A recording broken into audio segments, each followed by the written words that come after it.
I'm thinking about calling this Growing Up and Coming Home. Partly because it's inspired by the Odyssey. So if you like the Odyssey, you're going to like, I think, this conversation. But it also might rattle you a little bit. So I'm Alex Iglesia, and this morning I woke up feeling tense and sad and full and exhausted. When I took the time to think about it and look at it,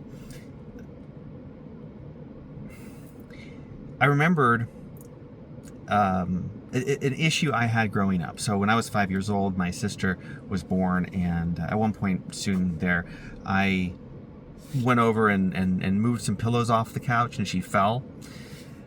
I don't really remember what happened. I got in trouble. I've done a lot of integration around that emotionally, and guilt and shame and things like that. But something different happened this morning, and I recognized that part of, at least my body, my nervous system, was saying, when she was born, I really got that I would never have that again. You know, my body was craving, like, being a baby, being held, bouncing, being safe, being loved, right? But with those qualities. And something in my nervous system. So again, this isn't something I remembered when I was 5 or thought when I was 5, but it's something my body, my nervous system was making up today, recognizing the pattern. And so I recognized that, okay, so at 1, at 2, because I was bigger than not, I stopped getting picked up and held and bounced and safe in the same way. Now, everybody's going to go through that. You know, all of our bodies have learned different attachment patterns based on what we grew up with and the conditions. And even if we weren't in neglectful, abusive situations, at some point, our little baby bodies needed to pee and nobody was there, or was crying and nobody responded in the first couple moments, or gave us too much food when we didn't want it. So we've all got that in our nervous system.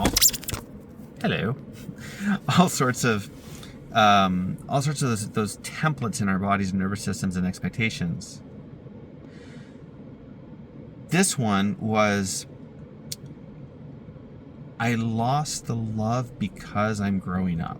Right? Again, not something my 1 and 2 year old self could have thought of and did.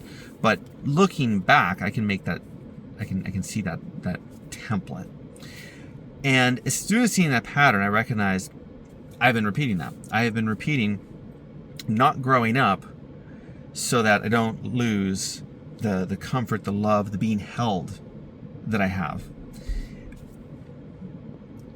We all need to grow up. We all have to grow up. We have to leave behind the stages of development that we have. And so I spent some time today thinking about that. If you think about that for yourself, where your body learned, when and where and how your body learned to resist the idea of growing up, like literally growing too big. It could be being too loud. It could be doing too many things. It could be it could be anything that created some sort of a pulling away from your parents, or really it could even be them giving you more agency and you didn't know what to do with it. So we've all got our unique versions of this, but basically what we're looking for is, how did your body, your nervous system, your consciousness sort out the idea that it's not okay to grow up? That became a template and something that you repeated. Now, it's not all bad. Don't go into shame, because that pattern is also going to be something that you develop a great capacity for. So in other words, being safe, being held, in my case, having stability, not needing to change, can be a fantastic source for creating community, creating connection, building things, and doing things that matter. That's been very, very true for my life, and I've had the privilege to do a lot of healing, integration, and contemplation for years because of that. So there's always two sides to this, and it's not all bad. But it is nice to get free of a pattern, sort of claim the goodness of it all. Okay, so that's part one, right? So just if you think about that in your own life, that'll take you so far. And again, there's all sorts of stages of development and tasks that we go through and need to complete, and we don't complete, and we don't do well, and we get stuck there, that it's good to go and clean up and reorganize them. The second part is about the Odyssey. So in the Odyssey, spoiler alert, Penelope doesn't get married in the 20 years that Odysseus is gone. And one of the things she does is she says, okay, I'll marry one of you, suitors, once I finish making this shawl for my father, King Laertes. So she's promising to make a death shawl for a dying king, aging king, waiting for the king to return through his traumatic journey. It's important, I think, at this point to say and to remember, this is my view all the time, that if there's a story you resonate with, you like, you dislike, you feel it's important, we can take the point of view that it's every character, the landscape, the relationships, the spatial, everything about it is a metaphor for our psyche. And we can use that to do some really wonderful healing and integration and creativity and learning things that we wouldn't learn otherwise. The second thing we can do is sort of think of it as a sequential map. Like, this is what I need to do in order to go to the next step. And but both of those together, the sort of the horizontal integration of all those parts in the landscape and the location, and two, the sequential instruction of it, can play a huge role in integrating and learning and developing and coming more alive and sorting out what we need to do next. We don't want to take it literally. It's archetypal, it's symbolic, but that stuff maps over very well to real life. So what I recognized when Penelope and the shroud and her trickery came to my mind was, oh my God, I've been doing that. I have been doing I'm not ready yet, but I'll be ready once I do this thing. And then, in a weird way, undo the results or the progress of that thing. So in my case, that was very, very true with my body for a very long time.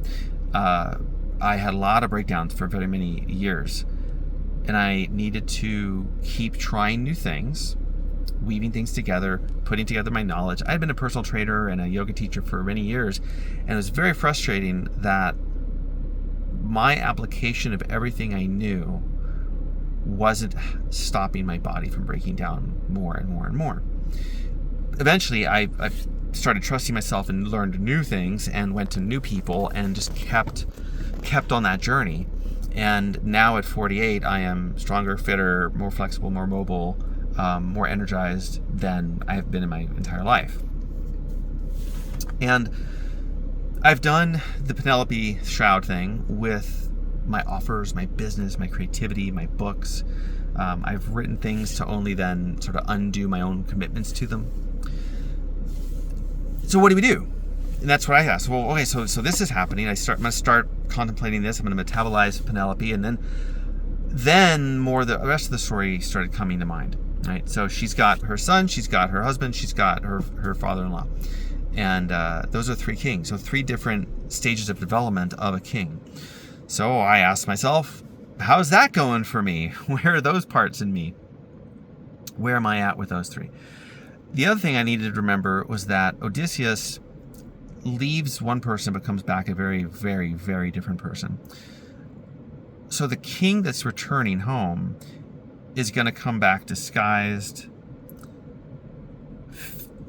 wise, humbled, broken in many ways, deeply committed to his family and his place, symbolically. So I've got to, if I'm going to stop doing the Penelope thing, this is where advice becomes very clear. Advice can be really terrible for people. If he came along and said to me, Alex, just do things before you're ready. Well, let's apply that to the story and the myth and the symbols. Let's go tell Penelope, just do the thing. She's like, no, because of the qualities she has. So to say no to the wrong thing that looks like you're not being ready to outsiders is a tough pill to swallow. That's a tough one to have faith in yourself and believe in yourself, which brings the whole believing in yourself idea to a different level. What ultimately needs to happen is the qualities of my inner Odysseus, how that shows up for me, my version of that, my post-traumatized, journeyed aspect of myself that is wise through suffering, come home and do what it takes to clear out the suitors.